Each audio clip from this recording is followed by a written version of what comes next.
para apoteker, terutama yang bekerja di klinik dan komunitas, Adik-adik, adalah melaksanakan namanya pelayanan farmasi klinik, Adik-adik. Ya.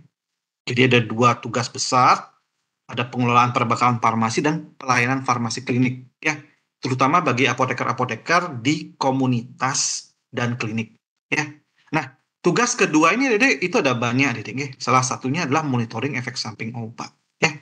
Jadi baik nanti Anda bekerja di puskesmas, bekerja di rumah sakit, ataupun bekerja di apotek, ya, yang merupakan sarana pelayanan kefarmasian komunitas dan klinik, Anda akan melaksanakan namanya monitoring efek samping obat seperti itu. Ya, jadilah tugas yang umum atau rutin dilaksanakan oleh Anda nanti kalau Anda menjadi seorang apoteker. Seperti itu dulu kira-kira deh ya. Nah, tugas monitoring efek samping obat ini ya Dede merupakan tugas yang muncul karena apa? Karena kelemahan ya Dede. Ya, saya bilang kelemahan aja itu lebih fair kayaknya. Kelemahan dari sistem yang kita miliki untuk menilai keamanan obat. Ya. Nah, Dede, dua aspek penting dari obat ya kalau kita melihat ya Dede, adalah efektivitas dan keamanan, ya, tanpa menghilangkan yang namanya mutu dari obat. Karena kalau saya yakin sudah bermutu obatnya, maka efektivitas dan keamanannya mungkin bisa ditunjang, ya. Nah, faktor keamanan obat ini ya, Dede, adalah menjadi salah satu faktor concern kita bersama, ya. Belum lama ini ya, Dede, Anda mungkin dikagetkan, ya, bagaimana kasus dari PT Api Farma, Dede, ya. Jadi dia mendistribusikan obat substandar di mana di dalam bahan baku yang dia gunakan terdapat senyawa metabolit berbahaya namanya PEG, Dede, ya, polyethylene glycol, ya. Dan etilen glikol, Dede, ya. Etilen glikol ini ya, Dede, bisa menyebabkan namanya kerusakan atau gagal ginjal akut pada anak-anak, Dede, ya. Masih masih segar rasanya ingatan kita dengan kasus ini beberapa bulan lalu, Dede, ya. Sekarang, Dede, kalau Anda perhatikan, Dede, baik direktur dari Api Farma, ya, manajer produksi dari Api Farma, Dede, ya, manajemen quality control dari Api Farma, ataupun manajer quality assurance dari Api Farma, Dede. Keempat orang farmasis ini, Dede, sekarang udah dihukum, Dede. Ya, dihukum penjara sekarang, dipolisikan sekarang. Ya, mereka semua farmasis, Dede. Nah, ini ya, Dede, yang kita melihat bahwa eh, kejadian efek samping obat ini, ya, itu arahnya atau implikasinya itu besar, Dede, ya. Karena melibatkan yang namanya keamanan obat. Dan pasti keamanan obat, Dede, mengarah pada ranah hukum pada akhirnya, ya. Nah, seperti itu, Dede, ya. Mau bahan bakunya, mau bahan tambahannya sama aja. Nah, sebenarnya, Dede, kalau Anda perhatikan, Dede, obat bahan bakunya sendiri, ya, bahan baku dari suatu obat, ya, itu sebenarnya udah bisa kita anggap cukup terjamin keamanannya, Dede, ya. Misalnya Anda mau buat paracetamol, sirup paracetamol, Anda punya bahan baku paracetamol, Anda punya bahan tambahan dan bahan tambahan PEG, bahan tambahan sirup simplex, sukrosa dan sebagainya, Dede, ya. Khusus untuk bahan baku paracetamol, Dede, itu sebenarnya sudah harus dibuat dengan memenuhi GMP, ya. Artinya keamanan dan efektivitasnya bisa kita pertanggungjawabkan, Dede. Hanya saja, Dede, ya. Ya, kenapa, Dek? Ada yang raise hand? Oke, kenapa, Dek? Yang raise hand? Dewi Purwani Cahya? Halo Bapak, apa suara saya sudah terdengar? Sudah, Dek. Oke, Kenapa, mohon Dek? maaf sebelumnya Bapak menyela. Eh, jadi sebelumnya saya mencoba untuk merecord, tapi perkuliahan ini, tapi laptop saya tiba-tiba mengeblank dan berhubung beberapa dari teman-teman masih ada yang di kampus untuk mendengarkan pembekalan KKN, apakah saya boleh meminta tolong untuk direcordkan, nggih, Pak? Oh, bisa, nggih. Oke, Berapa orang yang mohon nggak maaf hadir, Dek? sebelumnya, nggih. Kalau saya lihat di absen, di kehadiran, eee, Ada 1, 2, 3, ada sekitar 5 orang lagi sih. Heeh. Oh, nggih nggih. Oke. Saya record ya. Nggih. Mohon maaf sebelumnya nggih, Pak. Nggih. Oke. Oke, sudah saya record tadi ya. Sampai mana kita tadi ya? Oke. Jadi itu tadi semua Dedek melatar belakangi kenapa sih keamanan obat nih tetap perlu kita jaga bareng-bareng gitu. Kita jaga sama-sama ya. Nah, keamanan obat sebenarnya ada sedikit kelemahan ya, Dedek, ya dari sistem yang kita miliki. Yang saya bilang tadi kepada Anda bahwa bahan baku obat ya, Dedek, ya bahan baku atau zat aktif obat ya, Dedek. Contoh zat aktif paracetamol ya, Dedek. Ketika dia berhasil atau akan diproduksi oleh industri ya, Dedek, bahan baku ini Dedek pasti telah melewati berbagai macam tahapan uji ya, Dedek, ya. Tahapan uji preklinik ataupun tahapan uji klinik, Dedek, ya. Nah, pada tahapan uji preklinik, subjek ujinya adalah manusia, Dedek. Adalah binatang. Sementara pada tahapan klinik, subjek ujinya adalah manusia, Dedek. Di mana pada fase klinik tahapan 1, subjek ujinya adalah manusia yang sehat. Jumlahnya sedikit, masih 20-80.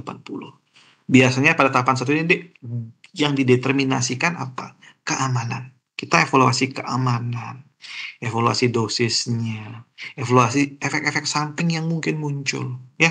Melihat profil toksisitas dari obat tersebut, ya. Nah, di sini kita mendapatkan data awal, ya.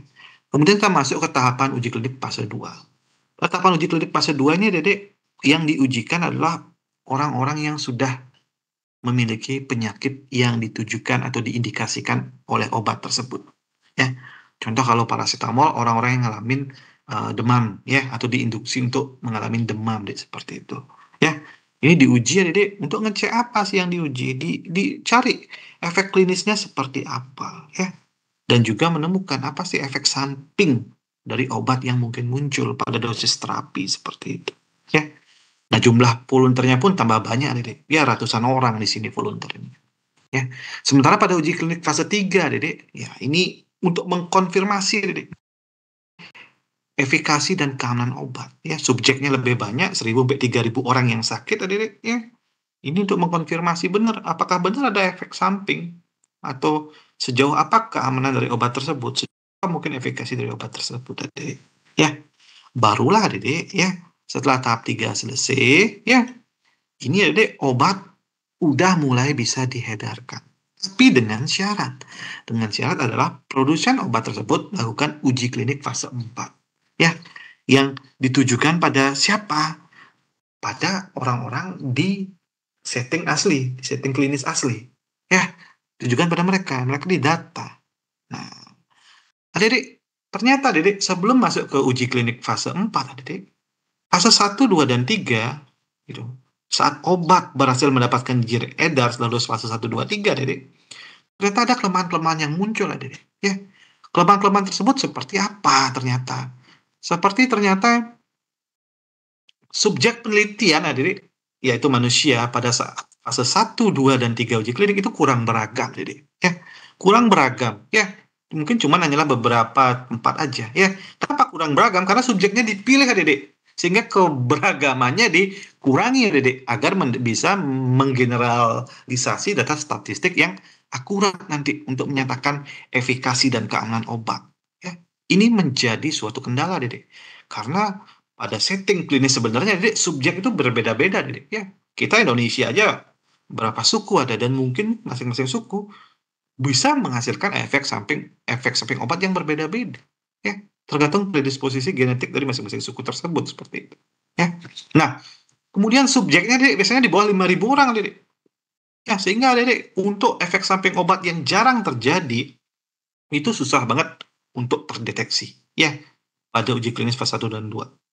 Kemudian efek samping obat nggak bisa diamati pada kelompok-kelompok tertentu, Dedek. Ya, contohnya pada kelompok-kelompok pediatri, geriatri, ibu hamil dan menyusui, atau penggunaan obat lain yang secara bersamaan. Itu nggak bisa diamati, ya, Dedek.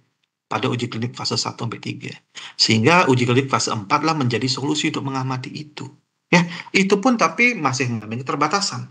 Karena jumlah sampel yang nggak mungkin mencapai 7 miliar orang. Karena Dedek, dari mana yang ini bisa sampel 7 miliar orang ini bisa dideteksi ya Dedek? Ya. Nah inilah penting yang namanya nanti farmakovigilan. Ya.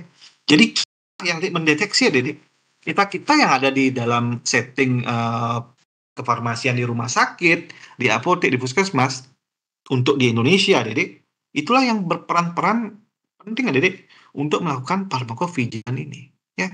Nah, Dedek, bahasa lain farmakovigilan adalah monitoring efek samping obat, yang merupakan salah satu pekerjaan utama dari farmasis, Dedek, atau apoteker pada intinya. Ya, seperti itu ya, kira-kira, Dedek. Nah, lebih menggali lagi lebih jauh, Dedek, apa sih meso sebenarnya, Dedek, atau monitoring efek samping obat? Nah, Dedek, obat, Dedek, biasanya diberikan ya tujuan terapi. Ya, contoh kalau Anda sakit kepala, Anda minum paracetamol, itu untuk tujuan terapi, ya Dedek.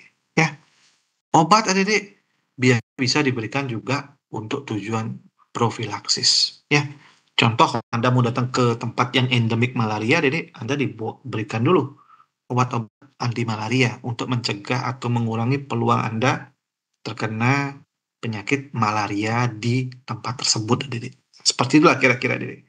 Obat, Dedek, juga bisa digunakan untuk melakukan diagnosis.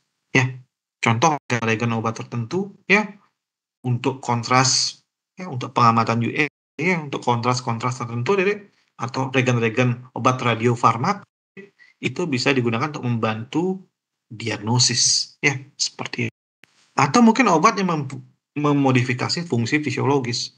Seperti punya pil KB itu memodifikasi fungsi fisiologis Anda, Dedek. Ya, mengatur bagaimana kejadian atau tingkat ovulasi dalam tubuh Anda. Ya, jadi obat-obat, fungsi obat tersebut, ya, Dedek, ya, obat tersebut, Dedek, akan diberikan kepada pasien.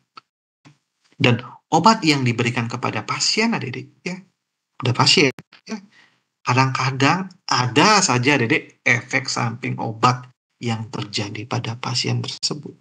Ya. Nah, perlu digarisbawahi ya, Dedek, bahwa efek samping obat ini ya, Dedek, itulah efek obat yang terjadi pada dosis terapi. Ya, ini saya ginikan dulu. Efek samping obat adalah efek samping yang terjadi pada dosis terapi. Ya. Jadi kalau di luar dosis terapi ya, Dedek, itu namanya bukan efek samping obat. Jadi jangan dikacaukan istilah-istilah ini, Dedek. Efek toksik itu berada di atas dosis terapi. Ya, itu bukan efek samping obat. Ya. Nah, seperti itu. Nah, tidak ada efek obat atau underdose atau tidak ada efek terapi, itu bukan merupakan efek samping obat. Karena obat diberikan subdose. Ya, di bawah dosis terapi yang diharapkan. Ya. Nah, efek samping obat adalah efek samping yang muncul pada dosis terapi. Tipenya bisa berbagai macam tipe di efek samping obat ini. Anda berikan pada dosis terapi, ya, tapi pasien ternyata mengalami efek toksik. Itu termasuk efek samping obat. Ya, pasien diberikan pada dosis terapi, tapi pasien mengalami gejala-gejala toksisitas obat. Itu merupakan efek samping obat, Dedek. Ya, atau Dedek, pasien mendapatkan dosis terapi, tapi pasien tidak menunjukkan efek obat sama sekali. Itu juga termasuk efek samping obat, Dedek. Ya, ingat, kata kunci efek samping obat adalah pasien menerima obat dalam dosis terapi. Lalu pasien bisa mengalami gejala toksik, bisa mengalami tidak ada efek sama sekali, bisa mengalami interaksi obat mungkin atau apa, ya, efek akibat interaksi obat dan sebagainya, Dedek. Ya. Nah, itu adalah efek samping obat. Nah, Dedek, sehingga efek samping obat ini, Dedek, ya, perlu dimonitor, Dedek. Ya, Anda perlu melakukan monitoring respon obat yang tidak diharapkan, ya, atau malah merugikan yang terjadi pada dosis terapi. Monitoring ini, Dedek, namanya adalah meso. Ingat, tujuan meso adalah memastikan keamanan obat. Seperti itu. Ya, itu tujuan utamanya. Nah, ini tujuan, ini ya, Dedek, kalau kita detailkan ya, Dedek, meso itu maka punya beberapa tujuan-tujuan lain ya, Dedek. Dan tujuan untuk menjaga keamanan obat. Ya. Meso Dedek bertujuan untuk mengidentifikasi dini efek samping obat yang jarang terjadi atau tidak dikenal, Dedek. Jadi ada efek samping obat yang tipenya berat, Dedek. Ya, misal kemoterapi, obat kemoterapi, ketika diberikan kepada pasien, efek samping yang mungkin muncul adalah efek samping pada kerusakan dari misalnya kerusakan lambung pada pasien. Nah, ini efek samping berat ini, Dedek, dia mati. Ya, seberapa tinggi frekuensinya, berapa tinggi insidennya. Seperti itu. Ya.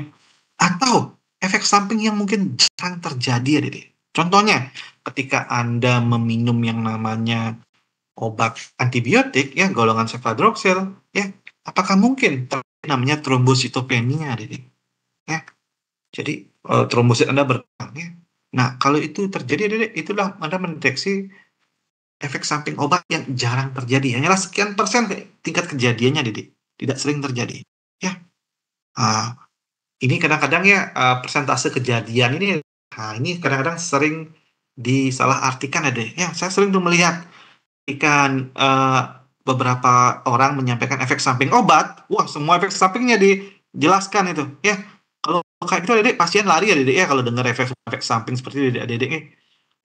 Karena efek samping obat itu Dedek punya juga frekuensi kejadian. Ya. Ada yang jarang terjadi, ada yang sering terjadi. Ada yang berat, Dedek, ada yang ringan. Ada kombinasi keduanya. Ada yang berat dan sering terjadi, ada yang berat jarang terjadi, ada yang ringan sering terjadi, atau ada yang ringan yang jarang terjadi. Nah, ini ya. Nah, ini yang kita coba identifikasi ESO yang ada. Ya. Kemungkinan ESO ketiga yang ini tadi adalah ESO yang tidak sama sekali dikenal atau tidak diketahui sama sekali, unknown. Ya, kita nggak pernah tahu ESO tersebut. Di literatur apapun yang kita cari tidak ada ESO tersebut. Tapi ESO ini dialamin oleh orang tersebut. Ya, nah ini kita mencoba mengidentifikasi dini ESO yang berat, jarang terjadi, atau tidak dikenal. Seperti itu. Nah, kemudian adalah Dedek, fungsi kedua. Apa tujuan kedua? Kita menentukan frekuensi dan insiden ESO sendiri. Ya, frekuensi berkaitan dengan seberapa sering ESO ini terjadi. Ini berkaitan dengan jarang atau enggak. Ya. Kemudian tingkatan insiden dari ESO tersebut, ya, seberapa parah insidennya. Ya. Frekuensi dan insidennya Dedek penting untuk mengetahui apakah ESO tersebut perlu mendapatkan alert, ya, perlu mendapatkan peringatan atau perlu mendapatkan penyelidikan lebih lanjut. Ya. Dedek, contoh, kasus kejadian yang kemarinnya terdapat cemaran etilen glikol pada sirup pada anak-anak. Ya, itu awalnya adalah terjadi peningkatan frekuensi dan insiden gagal ginjal akut. Makanya bisa diketahui, ya, kalau tidak teralat oleh peningkatan frekuensi dan insiden ESO, maka mungkin pihak yang seperti BPOM, ya, atau Kemenkes ya tidak akan mengetahui bahwa terjadi sebenarnya peningkatan ESO di setting masyarakat ya atau di tempat-tempat pelayanan klinik seperti di apotek, rumah sakit, puskesmas. Ya, karena peningkatan frekuensi inilah kita bisa mengetahui ada alert, ada peringatan dini. Oh, ada peningkatan kejadian gagal ginjal akut pada anak-anak baik di Jakarta, Surabaya dan berbagai macam tempat. Ya, nah ini pentingnya kenapa kita melakukan meso. Kemudian yang ketiga adalah kita mampu nanti dari meso ini kita mengidentifikasi faktor penyebab ESO. Nah, karena Dedek nanti ketika Anda melakukan analisa meso, Dedek, yang nanti tugasnya akan Anda lakukan, Anda akan melihat, ya, akan dia arahkan dengan algoritma Naranjo namanya, untuk mengidentifikasi kira-kira benar nggak obat ini adalah penyebab dari kejadian efek samping. Anda mati, ya.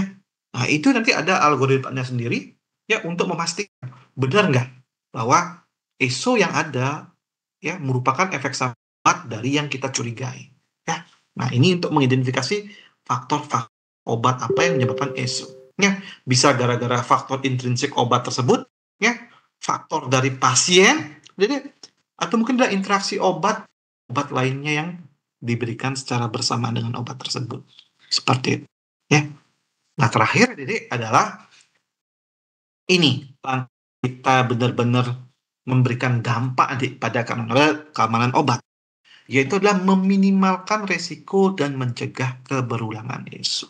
Ya, kalau kita berhasil memonitoring ESO, mengetahui bahwa obat ini ketika diberikan pada pasien dengan misalnya pasien hamil, ya, maka ada risiko bahwa terjadi kecacatan pada bayi tersebut, ya.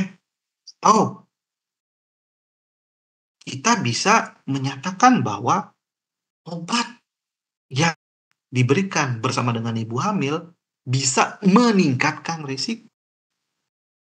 Nah, dari sini kita bisa nanti meminimalkan risiko dengan cara apa? Dengan cara mencegah obat tersebut diberikan sama dengan cara ibu hamil, sehingga menurunkan risiko kecacatan pada bayi seperti itu. Ya, kita juga, nah inilah kita cegah kejadian kecacatan pada bayi tersebut terulang kembali pada ibu-ibu hamil yang lainnya. Nah inilah fungsi Anda melakukan meso dan sudah terbukti di Indonesia lah berapa kali.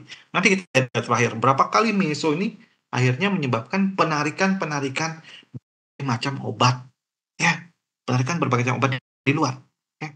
Contoh etilen glikol, nanti ada albotil, ya, belum dulu ranitidin, obat sekian, ya. Nah ini pentingnya Anda melakukan meso seperti. Nah, ini ada inti kuliah kita, bagaimana sebenarnya tahapan dalam pelaksanaan meso. Nah, oke, saya kasih Anda waktu 1 menit, silakan amati dulu di depan.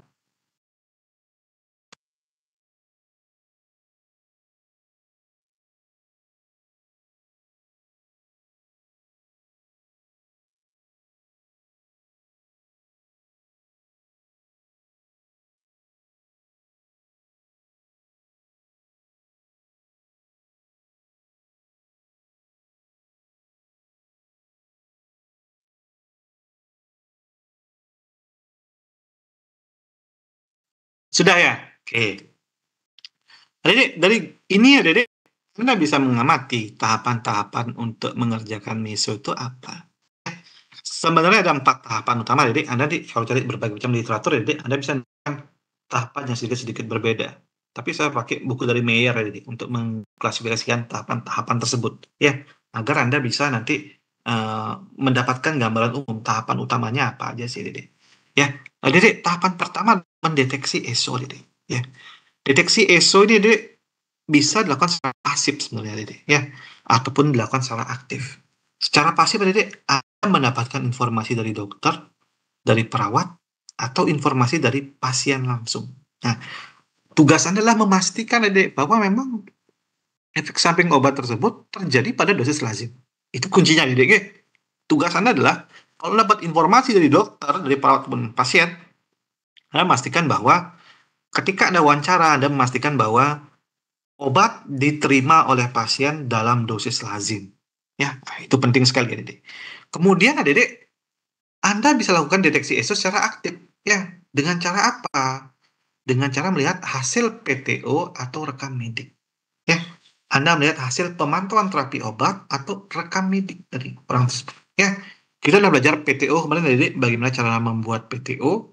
Ada catatan PTO itu, pemantauan terapi obat, Anda bisa gunakan untuk sebagai dokumen awal untuk mengidentifikasi kejadian efek samping obat, atau data rekam medis pasien di perawat, bisa Anda gunakan sebagai data awal untuk mengamati kejadian efek samping obat. Nah, baru setelah itu, Anda lakukan tahapan kedua. Itu Anda melakukan pencatatan dan penggalian data, ya. Nah, Anda mencatat, ya, catat apa di hasil PTO tersebut. Apakah ada nanti ciri-ciri efek samping obat. Contoh, pasien misalnya mengalami kejadian kencing berkali-kali, ya, atau kejadian mual dan muntah ketika minum sesuatu atau diberikan obat sesuatu tertentu. Kejadian pasien mengalami reaksi alergi atau hipersensitivitas sehabis diberikan suatu obat, ya. Ini, bisa diamati, ya, bisa digali, ya, digali melalui data-data tadi, data wawancara, lembar PTO atau data rekam medik, ya. Nah, kemudian Anda lakukan apa, Anda lakukan namanya penggalian data ESO pada literatur tersier. Ya, literatur tersier ada banyak, ya. Ada Meyer, ya, ada Kalau Anda nyari ada ISD ya Dedek ya. Anda bisa juga cari data-data tersebut di dalam buku-buku literatur yang lain ya, seperti kalau nyari interaksi obat tersebut, nyari di data Stokely ya Dedek, buku Stokely ya. Jadi Dedek, Anda bisa gunakan literatur tersier, baik yang berupa buku atau yang berupa literatur online ya Dedek ya. Nah, ini tuh mencari screening awal ya mengenai kejadian ESO ya. Kemudian Anda bisa melakukan komparasi onset terjadinya ESO dengan data farmakokinetika obat yang dicurigai ya. Nah, ini adalah sebenarnya adalah tahapan yang krusial ya, Dedek ya. Karena Dedek, ESO ya, kalau Anda curiga ada efek samping obat ya, Dedek. Biasanya efek samping obat Dedek diberikan terjadi berbarengan dengan onset kerja dari obat yang Anda curigai ya. Contoh ketika Anda minum obat kloramfenikol ya, lalu terjadi namanya kerusakan hati ya. Mungkin biasanya Dedek, kerusakan hati terjadi berkaitan dengan onset ketika obat tersebut diberikan ya, atau mendekati onset ketika obat tersebut diberikan ya. Contoh ketika Anda diberikan kloramfenikol misalnya selama 7 hari penggunaan, mungkin onsetnya adalah ketika 1 atau 2 hari hati Anda udah ngalamin kerusakan. Atau mungkin bisa jadi seminggu. Yang jelas, selama pemakaian obat tersebut muncul yang namanya perubahan atau onset efek samping obat yang bisa teramati ya. Nah, kemudian Anda mencari namanya case report dari obat yang dicurigai bisa menimbulkan ESO. Benar nggak obat yang Anda curigai ini bisa menimbulkan ESO? Contoh kalau Anda curiga bahwa suatu obat menyebabkan yang namanya kerusakan pada ginjal ya. Anda curiga nih bahwa NSAID yang diminum oleh orang pasien tersebut ya menyebabkan kerusakan pada ginjal. Anda cari di literatur tersier ya, cari di literatur tersier, Anda menemukan bahwa memang obat NSAID bisa menyebabkan namanya kerusakan ginjal. Kemudian Anda amati, benar nggak onset kerusakan ginjal tersebut berdekatan dengan atau sesuai dengan data farmakokinetika dari obat. Contohnya adalah data dari ekskresi dari obat tersebut, data dari di mana obat tersebut sebenarnya dimetabolisme. Ya, nah itu disesuaikan ya Dedek ya. Nah kemudian setelah itu sesuai Dedek, Anda bisa mencari case report yang terkait dengan obat tersebut. Ya, jadi case report tuh gampang banget nyari ya Dedek. Anda buka aja Google Scholar, Anda cari case report nama obat. Ya, case report misalnya case report ketoprofen. Muncul nih case reportnya Dedek. Case report ini Dedek adalah kasus-kasus yang telah dilaporkan ya Dedek terjadi di berbagai macam tempat. Ya, kalau Anda dapat case series lebih bagus lagi. Anda bisa amati nanti di sana. Benar nggak kondisi yang dialami oleh pasien saya ini mirip dengan case report tadi? Ya, dari ini ya Dedek, Anda sudah melakukan penggalian data. Ya, Anda sudah punya peluru nih ya untuk melakukan analisa ESO. Ya, nah analisa ESO ini Dedek ya adalah tahapan ketiga dalam pelaksanaan MESO. Dalam tahapan analisa ini Dedek, Anda menganalisa hubungan kausalitas, hubungan sebab akibat dengan menggunakan algoritma Naranjo. Ya, nah, nanti dari algoritma Naranjo tersebut Dedek dapat nanti rekomendasi apakah benar efek samping obat tersebut probable, possible untuk benar-benar menimbulkan ESO tadi. Benar nggak obat yang kita curigai ini adalah penyebab utama munculnya ESO. Nah, itu bisa dianalisa dengan menggunakan algoritma Naranjo nanti. Nah, setelah kita ketahui bahwa memang benar obat tersebut menyebabkan ESO, barulah kita nanti membuat rekomendasi terkait ESO tersebut. Ya, misalnya kalau NSAID penggunaan selama 14 hari bisa merusak ginjal Anda, maka Anda berikan rekomendasi bahwa penggunaan maksimal NSAID ketoprofen adalah selama 7 hari. Ya, kalau di atas 7 hari, maka itu kan dapat menimbulkan efek samping obat berupa kerusakan ginjal. Ya, atau meningkatkan frekuensi kejadian kerusakan ginjal. Ya, nah ini rekomendasi yang bisa Anda sampaikan. Ya, jadi Anda nanti mengisi formulir MESO. Ya, formulir MESO nanti ada di tugas ya, saya kasih tahu ada seperti apa formulir MESO. Ya, nah terakhir Dedek adalah Anda melakukan pelaporan, ya. Nah, khusus untuk yang di rumah sakit, Dede, Anda biasanya melaporkan ke klinisi atau tim meso, Dede. Ya, tim meso, Dede, kalau di rumah sakit, Dede, biasanya di bawah namanya Komite Farmasi dan Terapi. Ya, komite khusus yang mengatur mengenai obat apa yang boleh ada di rumah sakit dan apa aja terapi-terapi yang bisa diberikan di rumah sakit. Ya, nah ini Komite Farmasi dan Terapi. Ya, itu Anda melaporkan ke sana. Anda melaporkan apa? Nama obat yang dicurigai menyebabkan ESO, skala ESO yang muncul, jarangkah, beratkah, ya, jarang atau beratkah, atau kedua-duanya, ya, atau mungkin tidak diketahui, ya. Kemudian Anda memberikan rekomendasi, ya, mengenai penanganan ESO tersebut, ya. Terakhir adalah Anda bisa melaporkan kepada BPOM melalui formulir kuning. Nah, ini yang penting, Dede, karena formulir kuning ini, Dede, akan menjadi database. Akan menjadi database yang bersama. Ya. Sehingga penting sekali untuk kita melaporkan ke BPOM. Ya. Jadi dari sini, Dede, Anda dapat laporan meso, Anda dapat formulir kuning dari BPOM. Ya. Nah, ini, Dede, tahapan-tahapan pelaksanaan meso. Nanti kita akan, dari tugas, Dede, saya akan berikan Anda waktu untuk baca tugas dulu. Nanti kita lihat, kira-kira apa aja sih yang dikerjakan. Seperti ini.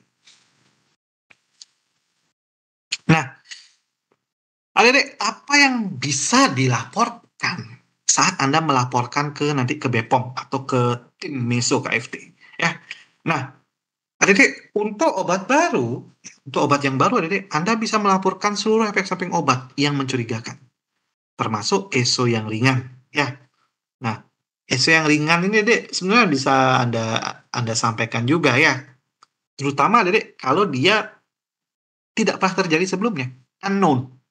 Ya, dia unknown. Kita nggak tahu bahwa ESO yang ringan ini terjadi. Ya, nah, ini bisa kita laporkan. Kemudian, untuk obat yang sudah lama beredar, Anda bisa melaporkan seluruh ESO, ya, terutama ESO yang diduga serius. Ya, tadi ESO yang berat atau ESO yang tidak terduga atau nama lainnya adalah jarang terjadi. Ya, jadi yang unknown dilaporkan, yang berat dan yang jarang terjadi. Nah, kemudian Anda laporkan jika terdapat peningkatan frekuensi ESO yang sama. Contoh kejadian gagal ginjal akut jarang tuh terjadi pada anak-anak. Tapi kalau ada peningkatan frekuensi kejadian gagal ginjal akut pada anak-anak, ya, Anda harus curiga, Anda harus alert, harus Anda sampaikan. Ya. Nah, kemudian laporkan ada ESO yang terkait dengan interaksi obat dengan obat lainnya, ya, atau obat dengan makanan, ya, atau obat dengan suplemen kesehatan, termasuk produk-produk herbal. Adik, data ini nggak ada, Adik. Pada tahapan uji klinik tahap 1, 2, 3, data ini nggak ada, Adik. Interaksi obat dengan obat, obat dengan makanan, obat dengan suplemen-suplemen kesehatan itu suplemen herbal, Adik. Sama sekali nggak ada data ini. Sehingga, Adik, kalau ada data seperti ini, Adik, Anda laporkan. Ya. Contoh, ternyata kalau minum sirup paracetamol dengan minum pisang, kok efek paracetamolnya nggak muncul seperti itu. Itu bisa dilaporkan, Adik. Ya. Banyak, Adik, interaksi obat yang berhasil diketahui, Adik, dari sini, Adik. Ya. Contoh, ketika Anda dulu obat yang namanya obat Cepadroxil diminum bersama dengan susu, itu nggak keserap Cepadroxilnya, Dek. Ya, di mana diketahui dari laporan seperti ini, Dek. Ya, karena pada tahap uji klinis 1, 2, 3 itu nggak kedeteksi sama sekali. Ternyata ketika Anda minum obat antibiotik, Anda nggak boleh minum obat barengan dengan susu, seperti itu. Ya. Kemudian, laporkan ESO yang terjadi pada kondisi khusus, seperti penyalahgunaan obat, penggunaan obat pada kehamilan, dan selama menyusui. Ini juga, Dek, kelompok-kelompok yang tidak berhasil diamati. Ya. Bagaimana cara Dek melakukan pengujian klinis untuk penyalahgunaan obat? Anda berikan pasiennya obat dalam jumlah dosis besar? Tidak mungkin ya. Atau pada ibu hamil. Di mana etikanya Dek memberikan ibu hamil sebagai subjek uji dalam penggunaan obat? Apalagi ibu menyusui. Ya, ibu hamil dan ibu menyusui. Nah, kemudian apalagi yang bisa dilaporkan? Laporkan ESO yang dicurigai berhubungan dengan penghentian suatu obat. Ini penting, Dek, terutama untuk obat-obat yang ternyata bisa menimbulkan efek ketergantungan. Ya. Nah, ini harus hati-hati, deh. Ya, kita harus lihat. Contoh, dulu ESO dari dexamethasone, Adik. Kalau Anda minum obat kortikosteroid, Adik, Anda nggak bisa habis minum obat kortikosteroid, Anda menghentikannya. Ya. Anda akan ngalamin sindroma kekurangan kortikosteroid di tubuh Anda, Adik. Nah, ini sehingga, Adik, ketika Anda menggunakan kortikosteroid, Adik, kortikosteroid harus dihentikan secara perlahan. Ya. Nggak boleh Anda biasanya minum 0,75 mg dexamethasone 3 kali sehari dalam 3 bulan terakhir, lalu Anda stop tiba-tiba. Anda akan ngalamin gejala putus obat kortikosteroid. Ya, nah itu harus diatur sehingga Anda bisa turunkan dosisnya secara perlahan. 0,75 kurangi dari 0,5 dulu, 3 kali sehari. Kemudian tahapan berikutnya adalah mengurangi penggunaan yang 1 kali sehari sampai selesai. Ya, jadi nggak boleh langsung berhenti. Ya, Dek, obat-obat kortikosteroid ditemukan dari laporan ESO ini seperti itu. Kemudian laporan ESO terjadi karena overdosis atau medication error. Nah, ESO gara-gara overdosis atau medication error, Dek. Nah, ini Dek, ingat perhatikan kuncinya. ESO dalam dosis terapi. Ya, jadi dalam dosis terapi pasien ngalamin kejadian overdosis. Itu perlu dilaporkan. Ya, perlu dilaporkan. Ya, kalau udah dia di atas dosis normal ngalamin gejala-gejala toksisitas, ya itu dilaporkan sebagai gejala toksisitas. Tapi dalam dosis lazim Dek, muncul gejala toksisitas, itu dilaporkan. Ya, itu ada sesuatu yang terjadi. Something that doesn't right. Ya. Sesuatu yang terjadi pada orang tersebut sehingga orang tersebut ngalamin toksisitas yang seharusnya tidak perlu terjadi. Nah, kalau ESO akibat medication error, Dek, itu bisa dilaporkan melalui sistem di BPOM juga atau sistem whistleblower BPOM. Anda bisa melaporkan sistem whistleblower BPOM, Dek, kalau terjadi medication error karena berkaitan dengan kesalahan tenaga kesehatan yang lain. Nah, itu kita harus berhati-hati sedikit ya untuk medication error ini ya. Karena belum lazim di Indonesia untuk melaporkan terjadinya medication error seperti itu. Ya, biasanya organisasi profesi kan bersifat defensif kalau ada medication error, Dek. Nah, ini yang perlu kita perhatikan dengan baik ya. Sehingga saran saya kalau melaporkan seperti ini, Dek, laporkan ke sistem whistleblower di BPOM seperti itu. Kemudian, laporkan jika terdapat kurangnya efikasi kemanfaatan obat. Ya.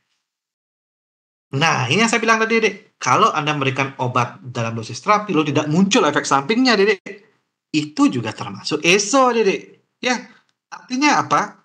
Ada sesuatu dari obat tersebut sehingga tidak muncul efek terapi. Itu juga termasuk ESO. Ya. Atau bisa jadi gara-gara kualitas produk obatnya memang rendah, buruk.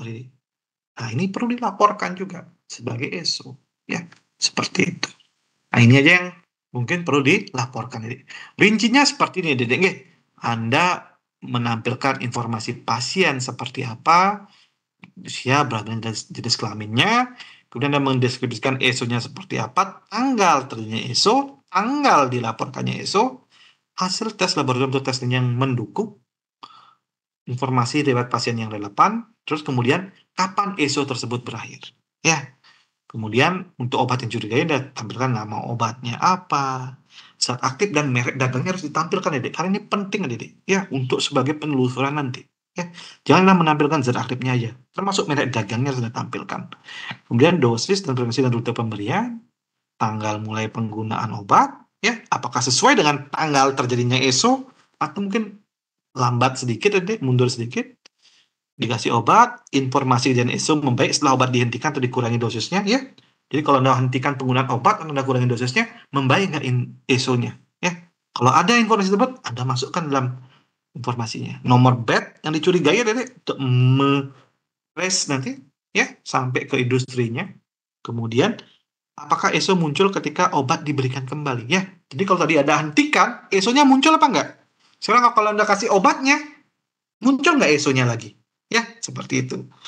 Nah, kemudian perlu ditampilkan juga obat yang dikonsumsi bersama obat yang dicurigai, ya, beserta tanggal mulai konsumsi obat tersebut. Artinya ada nggak interaksi obat dengan obat yang lain? Ini bisa berubah jadi makanan, ya, bisa berubah jadi mungkin produk herbal atau produk suplemen yang lainnya.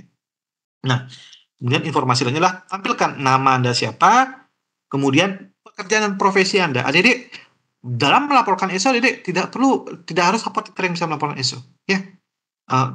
Dokter perawat pun boleh melaporkan ESO pada Adik-adik, ya. Nah, ini contoh dari formulir kuning untuk pelaporan ESO. Ya, jadi ini ya, Anda menggunakan algoritma Naranjo untuk menentukan, ya, benar nggak obat tersebut merupakan obat yang menimbulkan ESO. Ini ya, algoritma Naranjo, Wah, kecil sekali ya. Coba saya perbesar ya, Tunggu.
Nah, ini.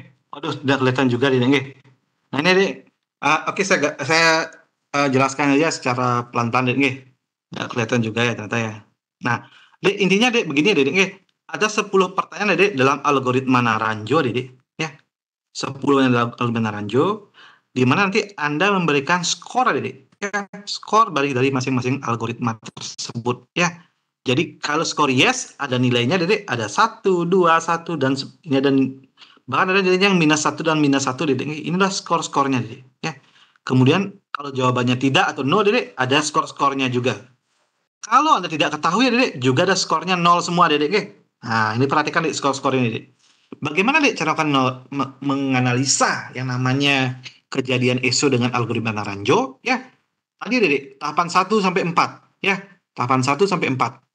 Nih ya. Anda deteksi ESO, Anda catat dan pengalian data ESO, baru Anda analisa dengan analisa Naranjo. Nah, gimana cara analisanya ya? Nah, tadi nih pertanyaan saya bacakan pertanyaannya Apakah ada laporan efek samping obat yang serupa? Nah, dari mana Anda dapat apakah ada laporan efek samping obat yang serupa? Anda dapat dengan penggalian data melalui case report. Kalau ada case report yang menyatakan bahwa obat NSAID punya efek samping sebagai sebagai agen nephrotoxic atau agen yang merusak ginjal, maka Anda berikan obat centang angka 1. 1. Ya, gampang kan ya? Anda centang angka 1 nilainya. Pertanyaan kedua, apakah efek samping obat terjadi setelah pemberian obat yang dicurigai? Nah, ini didapatkan dari data apa? Didapatkan dari data wawancara. Ya, baik dengan dokter, perawat, atau pasien. Ya. Apakah efek samping obat terjadi setelah pemberian obat yang dicurigai? Jadi, amatin dari pasien. Apakah ketika memang mendapatkan efek samping obat, pasien mengalami namanya kejadian kerusakan ginjal. Ya. Kalau jawabannya iya, kasih skor 2. Kalau jawabannya tidak, kasih skor -1.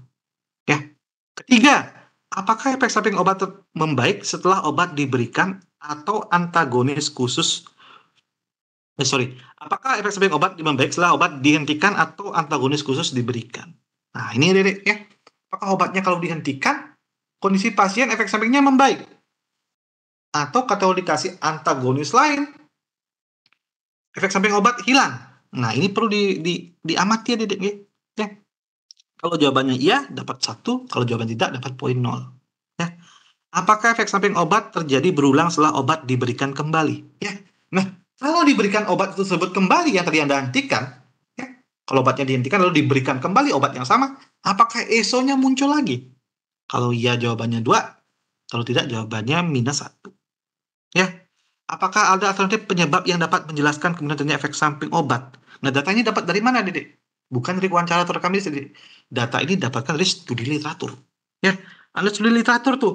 Apakah ada alternatif penyebab yang dapat menjelaskan kemudian terjadinya efek samping obat? Jadi Anda gali tuh studi literatur. Apa aja sih alternatif penyebab lainnya yang mungkin menimbulkan ESO gini? Contoh kalau kerusakan ginjal, apakah NSAID aja yang menyebabkan? Apakah mungkin ada obat-obat lain yang bisa menyebabkan? Atau mungkin kondisi-kondisi pasien, contoh diabetes atau hipertensi bisa menyebabkan kerusakan ginjal. Nah, itu perlu dianalisa melalui studi literatur pada literatur sekunder tadi. Ya. Kemudian, apakah efek samping obat muncul kembali ketika placebo diberikan? Nah, placebo diberikan ini artinya apa? Kalau tidak kita berikan yang lain, ya, contohnya kalau kita tidak berikan yang namanya obat tersebut, apakah efek samping obatnya muncul juga? Itu perlu diamati ya, Dede. Ya, Anda bisa nggak memberikan obat tersebut, Anda berikan obat lain. Ya, apakah efek samping obatnya muncul? Nah, ini ada nilainya juga, kalau iya dan kalau tidak. Ya, kemudian, apakah obat yang curigai terdeteksi di dalam darah atau cairan tubuh lainnya dengan konsentrasi yang toksik? Nah, ini perlu pendeteksian, tapi bisa aja ini ada data atau tidak ada data, Dede. Karena nggak semua bisa mendeteksi kadar obat dalam darah. Nggak semua mau melakukannya, Dedek.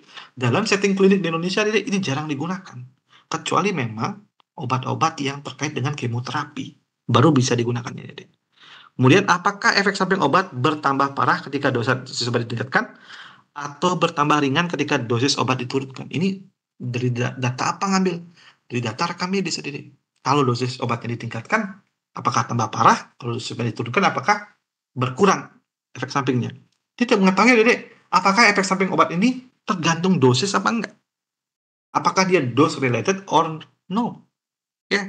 Nah, ini pertanyaannya. Kalau dapat 1, tulis 1. Kalau tidak ada, dapat 0 nilainya. Ya. Kemudian, apakah pasien pernah mengalami efek samping obat yang sama atau dengan obat yang mirip sebelumnya? Nah, ini kalau ada data. Ya, data dari mana? Dari wawancara dengan pasien. Ya, atau dari wawancara dengan dokter. Ya. Nah, apakah efek samping obat dapat dikonfirmasi dengan bukti yang objektif? Ya, jadi tampilkan kalau benar efek samping obat bisa dideteksi dengan bukti objektif, apa bukti objektifnya? Contoh, pada kerusakan ginjal nggak boleh bilang adalah ada kerusakan ginjal kayaknya gara-gara dia kencing berkali-kali. Itu bukan bukti objektif, Adik. Atau ada kerusakan ginjal gara-gara dia tidak kencing sama sekali. Itu bukan bukti objektif. Bukti objektif adalah hasil lab. Ya, kalau ada hasil lab yang menunjukkan bahwa clearance kreatininnya rendah di atas clearance kreatininnya tinggi di atas 2 misalnya, itu berarti ada bukti objektif. Atau kalau GFR, glomerular filtration rate dari ginjalnya di bawah 30 mili per menit, itu artinya dia ngalamin kerusakan ginjal. Itu artinya ada bukti objektif. Hasil lab biasanya bukti objektif, Dedek. Ya. Nah, Dedek, kalau jawabannya iya, dapat 1, kalau tidak 0. Nah, ini Dedek, skor ini Anda jumlahkan. Baik yang minus 1, yang berapapun nilainya, Anda lihat berapa nilainya. Ya, kalau nilainya di atas 9, Dedek, maka dia highly probable, Dedek. Kasus-kasus highly probable, Dedek, akan menjadi alert. Ya, akan menjadi catatan bagi biasanya pihak BPOM, ya, untuk melakukan penyelidikan terhadap kasus-kasus ini. Kenapa, Dedek? Karena formulir ini, Dedek, nanti Anda akan simpan ke database nasional. Ya, ya, hasil algoritma Naranjo, Dedek. Anda akan tulis di sini hasil algoritma Naranjo-nya. Ya, lalu ini akan Anda masukkan ke database nasional, Dedek. Ya, dengan cara mengisi formulir kuning pada lembar kedua. Ya, jadi Anda tampilkan itu ya, apa penyakit pasiennya apa, umurnya apa, penyakit utamanya apa, penyakitnya bagaimana, kesudahan penyakitnya seperti apakah pasiennya sembuh, apakah sembuh dengan gejala, apakah meninggal dan sebagainya, Dedek. Ya, atau kondisi-kondisi lain. Ini disampaikan, Dedek, ya. Bentuk manifestasi ESO yang terjadi disampaikan, ya. Riwayat ESO yang terjadi disampaikan, ya. Tanggal kejadian ESO disampaikan, ya. Kesudahan pemberian ESO dan tanggal kesudahannya disampaikan.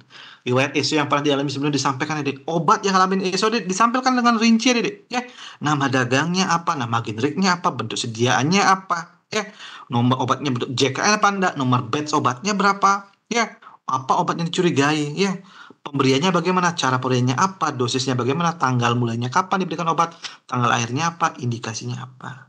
Ya, baru di bawahnya kasih keterangan tambahan, misalnya kecepatan timbulnya efek samping obat. reaksi obat setelah obat dihentikan. Pengobatan yang diberikan melalui pengatasan ESO. Ini ditampilkan sini, Dek. Baru tulis nama dan paraf Anda.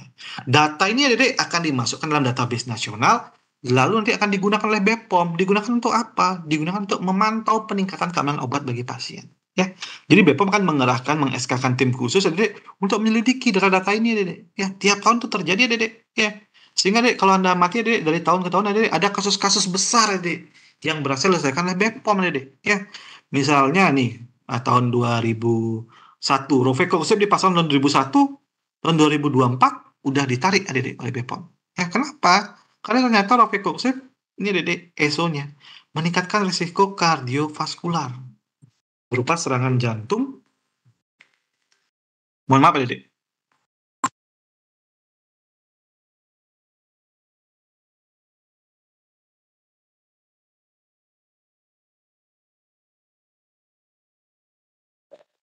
Nah, berupa apa adik-adik? Berupa ini adik-adik, berupa serangan jantung dan stroke akibat thrombotic event. Dan inilah yang lainnya adik-adik ya. Obat di 99 2007 ditarik. Ya, Ricombran digital. Mungkin ya mungkin yang paling sering Anda gunakan, mungkin ya pernah ya Anda gunakan ya. Polikresulen adik-adik ya.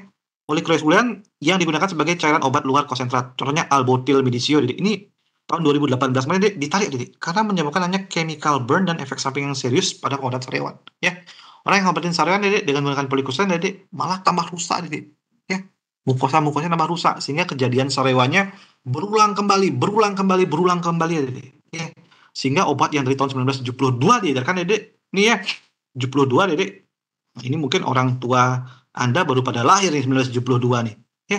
Sampai 2018 kemarin adik ditarik ya. Nah ini adik yang saya katakan bahwa penarikan obat seperti ini adik memungkinkan adik terjadinya peningkatan keamanan obat bagi pasien.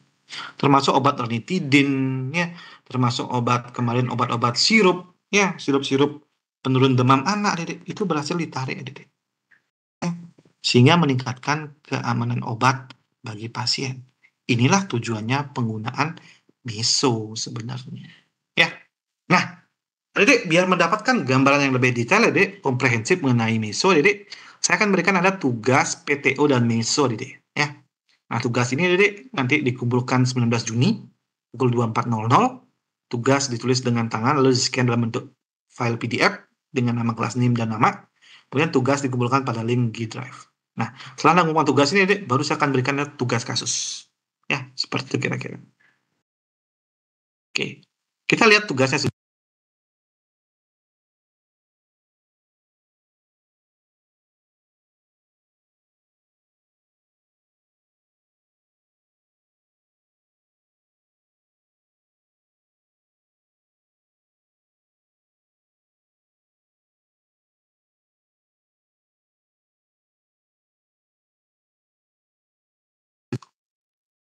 Sudah lihat adik tugasnya?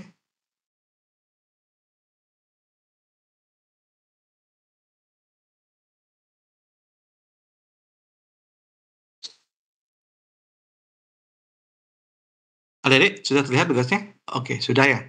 Nah, ini adik, tugasnya adik. Ada kasus adik saya berikan pada Anda. Pasien mati umurnya adik. Pasien geriatri ya. Amati umurnya. Lo amati informasi ini dengan baik adik ya. Jadi pasien MRS, ini gejala-gejalanya adik. Ini hasil pemeriksaan labnya adik ya. Pasien didiagnosa TB paru adik, tuberkulosis paru, dapat obatnya adik. Kemudian pasien pulang ke rumah. 4 hari kemudian pasien kembali ke RS karena ngalamin gejala pusing, mual, muntah, dan audience. Ya. Nah, pada hari tersebut dilakukan pemeriksaan lab dengan hasil ini. Hasil labnya. Kemudian dokter meminta terapi RZ dihentikan, diganti dengan levofloxacin 1x500 mg, tambah dengan Epagard 2x1 kapsul. Nah, ini adik apa adik? Ada obat yang diberikan. Nah, ya. Rinci adik, buat formulir kuning adik. Saya buat kasusnya sedetail mungkin agar Anda bisa adik mengisi formulir kuning dengan baik. Ya. Nah, ini adalah hasil tesnya 3 hari kemudian. Ya. Nah, berdasarkan hasil di atas adik, Anda tugasnya apa? Satu, Anda cari, jawab, tanya, apakah pasien termasuk kriteria pasien yang memerlukan PTO?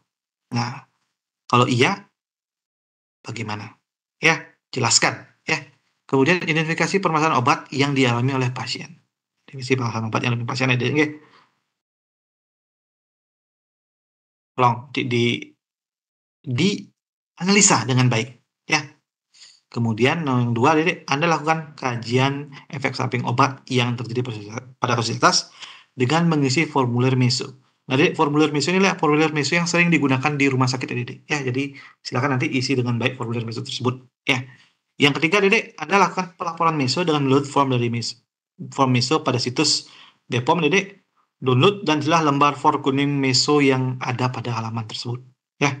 Nah, ini data tabel hasil lab normal. Kemudian ini ya, nomor 1 silakan dijawab ya, 1A dan 1B dijawab. Kemudian lakukan kajian efek samping obat. Kajian ESO tadi, ya.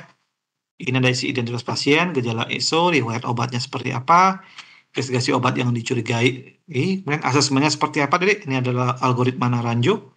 Silakan isi kesimpulan pada algoritma Naranjo Anda. Kemudian simpulkan, benar nggak ada kejadian ESO? Nah, di sini akan saya melihat analisa Anda, ya. Bagaimana analisa Anda dalam mencari literatur sekunder? Bagaimana analisa Anda dalam namanya mencari case-case report, ya. Dan bagaimana analisa Anda dalam mencari yang namanya bagaimana onset kerja obat dengan data farmakokinetikanya. Ini penting sekali, untuk membuat kesimpulan terjadinya ESO. Perlu saya garis bawahi, ya, dari obat-obat yang diberikan ini, ya, hanyalah satu obat ini, yang dicurigai menimbulkan ESO. Ya. Ini saya kasih clue kepada kalian. Ya. Nah, kemudian, Anda berikan rekomendasi apa yang harus dilakukan untuk penanganan ESO tersebut. Ya. Ini adalah tugas kalian. Lalu form kuningnya bagaimana, Pak? Untuk nomor 3. Anda mengisi form kuning, Ya, sebentar. Nah, ini form kuning, terlihat, nggih. Di sini dengan lengkap, ya. Nah, nama Anda, keahlian, alamat, nomor telepon. Di sini, Anda adalah seorang apoteker, ya. Ginikan diri Anda sebagai seorang apoteker, ya. Jadi silakan isi nama Anda lengkap, ya. Beserta gelar Anda, ya. SFAM APT, ya. APT sekian nama Anda, belakangnya SFAM, ya. Silakan tulis kerjanya apa, alamatnya apa, nih ada. Nah, algoritma Naranjo diminta ngitung lagi, ya. Nah, Anda tulis saja skor algoritma Naranjo Anda berapa di sini, ya. Seperti itu. Ya, kemudian nih, tolong dilengkapi datanya, Apakah pria, wanita, umurnya apa, ya. Kalau nggak ada data, jangan tulis. Penyakit utamanya apa, ya. Kesudahan penyakit utama seperti apa ditulis, ya. Kemudian ada nggak gangguan-gangguan yang lainnya, ya. Kondisi-kondisi medis lainnya, ya.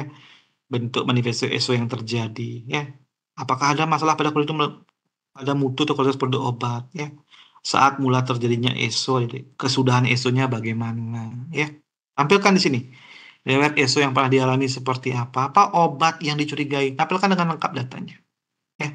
Kemudian tampilkan keterangan tambahan, misalnya kecepatan timbulnya efek samping obat. Ya. Lihat berapa hari muncul. Ya. Reaksi setelah obat dihentikan. Apa reaksi setelah obat dihentikan? Tampilkan sini. Ya. Pengobatan yang diberikan untuk mengatasi ESO. Apa obat yang diberikan untuk mengatasi ESO? Ya. Lengkapi data ini, Nah, ini data laboratorium juga dilengkapi. Ya. Apa aja data laboratorium yang ada. Oke, kira-kira begitu tugasnya, Ada pertanyaan?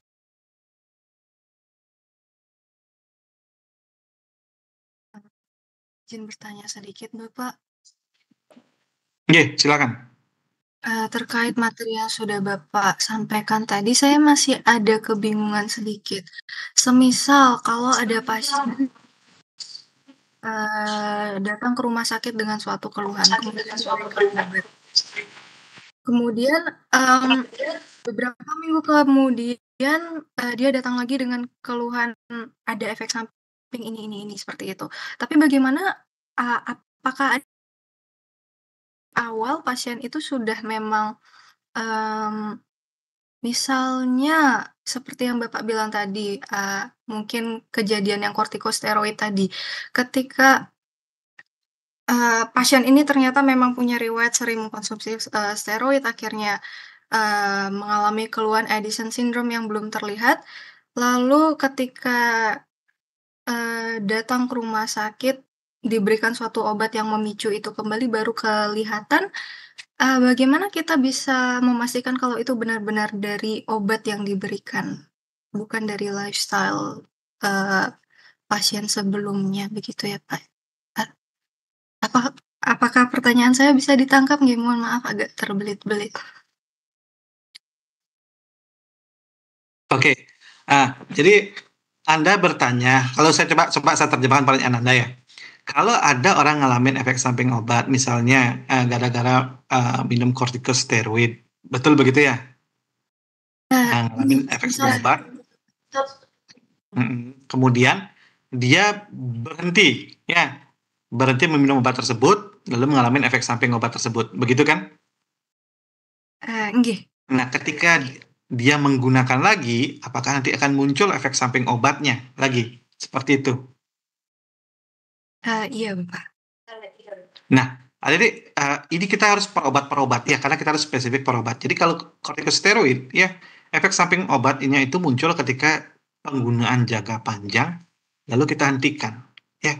Kemudian efek sampingnya itu muncul ketika kita hentikan. Nah, ini kita harus melihat dari data farmakokinetika kortikosteroid, berapa banyak kortikosteroid tersimpan dan sebagainya, sehingga Anda tahu bahwa memang benar bahwa ketika dihentikan, kadar kortikosteroid akan turun sehingga menimbulkan efek samping obat tersebut, ya.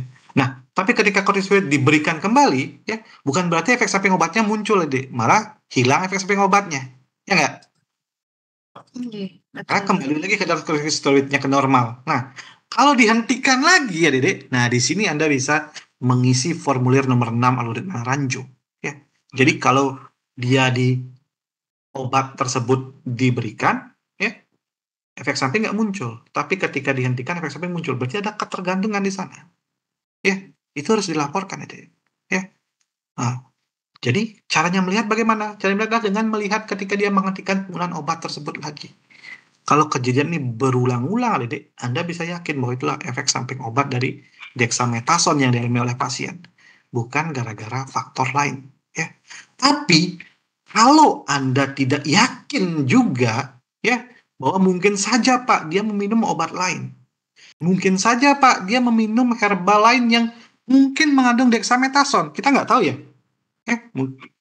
Dengan banyaknya obat-obat herbal zaman sekarang yang mengandung BKO, bahan kimia obat. Mungkin itu terjadi.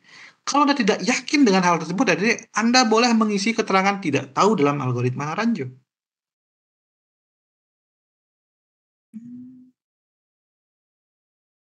Ya, Anda boleh masih keterangan tidak tahu dalam algoritma tersebut.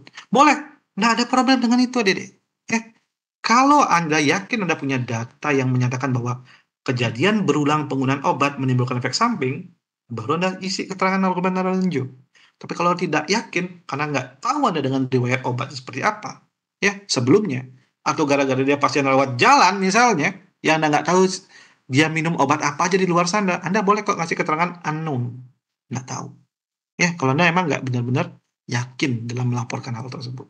Ya. Tapi pertanyaan 1 sampai 6, saya rasa 1 sampai 6 ya dari algoritma Ranjo itu bisa memberikan gambaran kok, ya, secara umum. Benar nggak suatu obat memang menimbulkan ESO seperti itu, ya. Bagus sekali pertanyaannya, kritis sekali pertanyaan Anda ya. Nggih, terima Gimana? kasih banyak, Pak. Sudah Oke. lebih dipahami sendiri. Oke. Tapi semisal kalau ada yang lain, itu Hmm? kan efek samping obatnya muncul setelah, ketika kita stop. Ketika sebenarnya pasien sendiri memang punya riwayat yang tidak terlihat, kemudian, diberikan suatu obat yang ternyata itu membuat karena efek sampingnya itu membuat obat ini semakin parah, membuat kondisi pasien semakin parah, bagaimana cara kita membedakan itu, Bapak, kalau awalnya memang nggak terlihat misalnya? Nah, untuk ini Dedek, kita memerlukan data awal, data rekam medis Dedek. Ya. Jadi data rekam medis sebelum pasien itu masuk ke atau setelah pasien itu masuk ke kita tapi sebelum obat diberikan. Itu kita bisa membedakan Dedek. Tapi kalau pasien punya contohnya Dedek, pasien punya namanya sudah mengalami namanya ESRD, end stage renal disease. Ya. Udah mungkin masuk ke tahapan clearance filtrasi glomerusnya di bawah 30. Di bawah 30 mili per menit. Nah, artinya apa, Dedek? Kalau pasien seperti ini ya, Dedek, masuk ke rumah sakit, lalu dia mendapatkan NSAID juga, lalu kita simpulkan bahwa NSAID adalah penyebabkan kerusakan ginjalnya, itu kita akan salah menyimpulkan, adik-adik. Itu akan jadi bias. Ya, bias. Karena ESRD-nya terjadi sebelum obat diberikan. Makanya ada pertanyaan pada algoritma Naranjo, kapan obat onsetnya muncul? Itu Anda pentingnya mengecek yang namanya data farmakokinea obat dengan onset kejadian ESO. Kalau onset kejadian ESO-nya terjadi sebelum, adik, ya, sebelum obat diberikan, ya itu bukan ESO, adik. Mungkin obatnya mungkin akan memperparah kejadian ESO. Tapi di sini kita harus perlu perhatikan lagi. Kalau sudah ESRD, kenapa kok dokter memberikan NSAID? Apakah sesakit itu sampai memberikan obat yang malah justru merusak ginjalnya kembali? Nah, ini justru jadi pertanyaan. Ya, itu kan masuk ke ranah namanya medication error. Seperti yang katakan tadi, hati-hati dalam melaporkan medication error. Karena kita tidak hanyalah apoteker aja bekerja di setting rumah sakit. Ada profesi-profesi lain yang bekerja di sana juga. Dan itu, Dek, profesi-profesi lain. Ya, saya akan terus terang pada Anda, ya, itu benar-benar melindungi anggotanya. Ya. Contoh kalau ID, Anda ambil ID deh.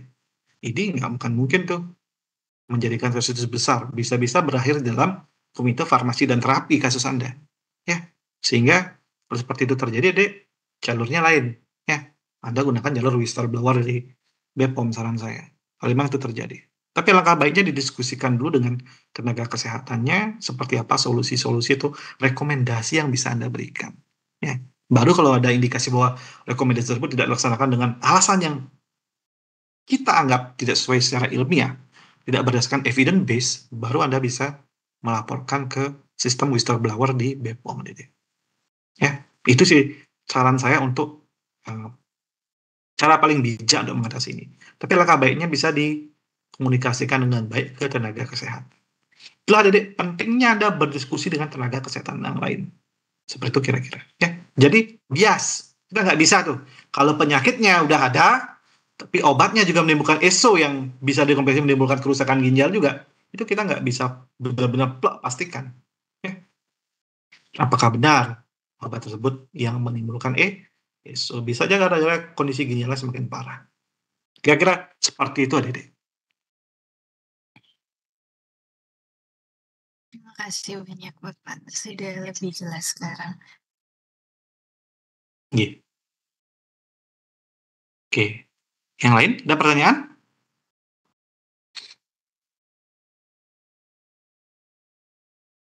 Oke. Kalau tidak ada, Dedek, coba ini tugas individual ya, Dedek, ya. Tolong dikerjakan ya, Dek, ya. Kerjakan dengan sebaik-baiknya, kalau bisa kerjakan per individu, agar saya punya pengetahuan, ya. Sejauh apa Anda memahami mengenai pelaksanaan PTO dan MISO, ya. Oke?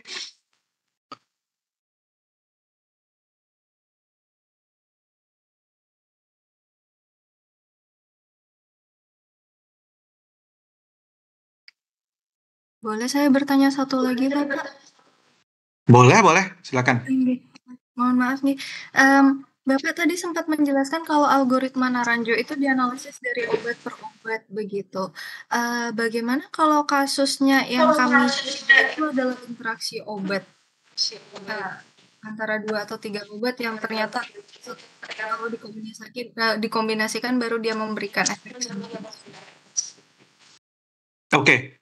Nah, kalau dalam kasus yang interaksi dari berbagai macam obat, atau 1 atau 2 obat baru menimbulkan efek samping, Anda boleh pilih mau obat mana yang akan Anda gunakan sebagai basis dari algoritma Naranjo, ya. Silakan dipilih. Misalnya nih, kalau Anda sebut ada 2 obat yang berinteraksi, sebaiknya dalam algoritma Naranjo ditampilkan 2 obat tersebut secara bersamaan, ya. Misalnya obat A dengan obat B. Kalau mau bagus ditampilkan bersamaan. Tapi sebenarnya secara prinsipnya, Dedek, Anda boleh memilih salah satu obat yang mungkin mengalami interaksi. Contoh, kalau ada interaksi antara NSAID, ya, yang diberikan bersamaan dengan misalnya antibiotik cefadroxil misalnya, ya. Nah, kita amati sekarang, ya, efek samping yang terjadi apa? Kalau efek samping yang terjadi adalah kerusakan dalam sistem mineral ya yang dibuktikan dengan nilai PTH atau apa mungkin mengalami perubahan ya, maka lebih cenderung adik efek samping obat diarahkan akibat efek dari si cefadroxil ya. Tapi kalau ternyata isu yang terjadi adalah kalau ada nephrotoxicitas adik ya, nephrotoxicitas yang terjadi yang Anda amati bisa amati, maka sebaiknya ESO diarahkan untuk obat yang diduga dengan nephrotoxicitas tadi, yaitu NSAID ya. Jadi arahkan ke salah satu obat di mana ESO-nya terjadi, Dedek. Tapi kalau dua-duanya terjadi ESO-nya, Dedek, ya, maka silakan tulis ke dua-dua dari obat ESO tersebut. Seperti itu kira-kira, Dedek. Dewi ya tadi ya tanya ya. Seperti itu kira-kira Dewi. Masih banyak Bapak. Oke. Ada lagi?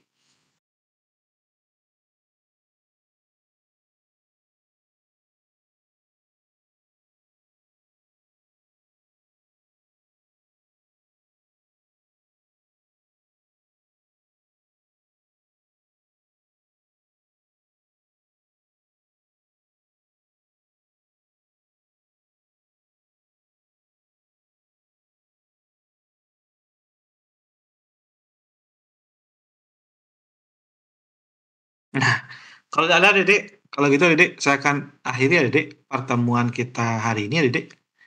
Selamat mengerjakan tugas ya Dedek. Sorry sebentar, sebentar. Jangan akhiri dulu. Saya kirimkan tugasnya dulu ya.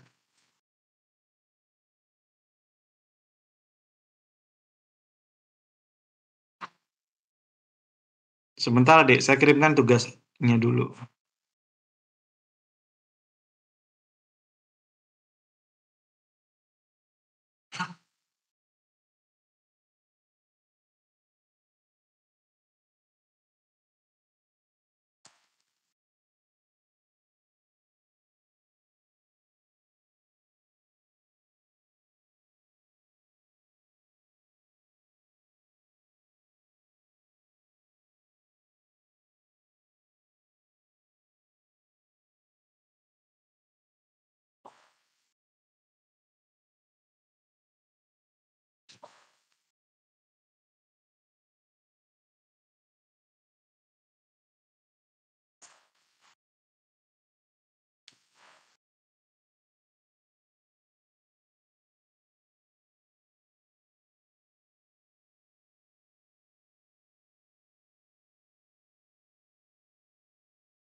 Ya, udah sampai tugasnya Dek.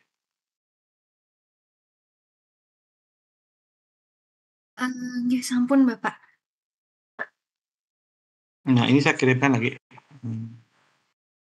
Itu form kuningnya ya.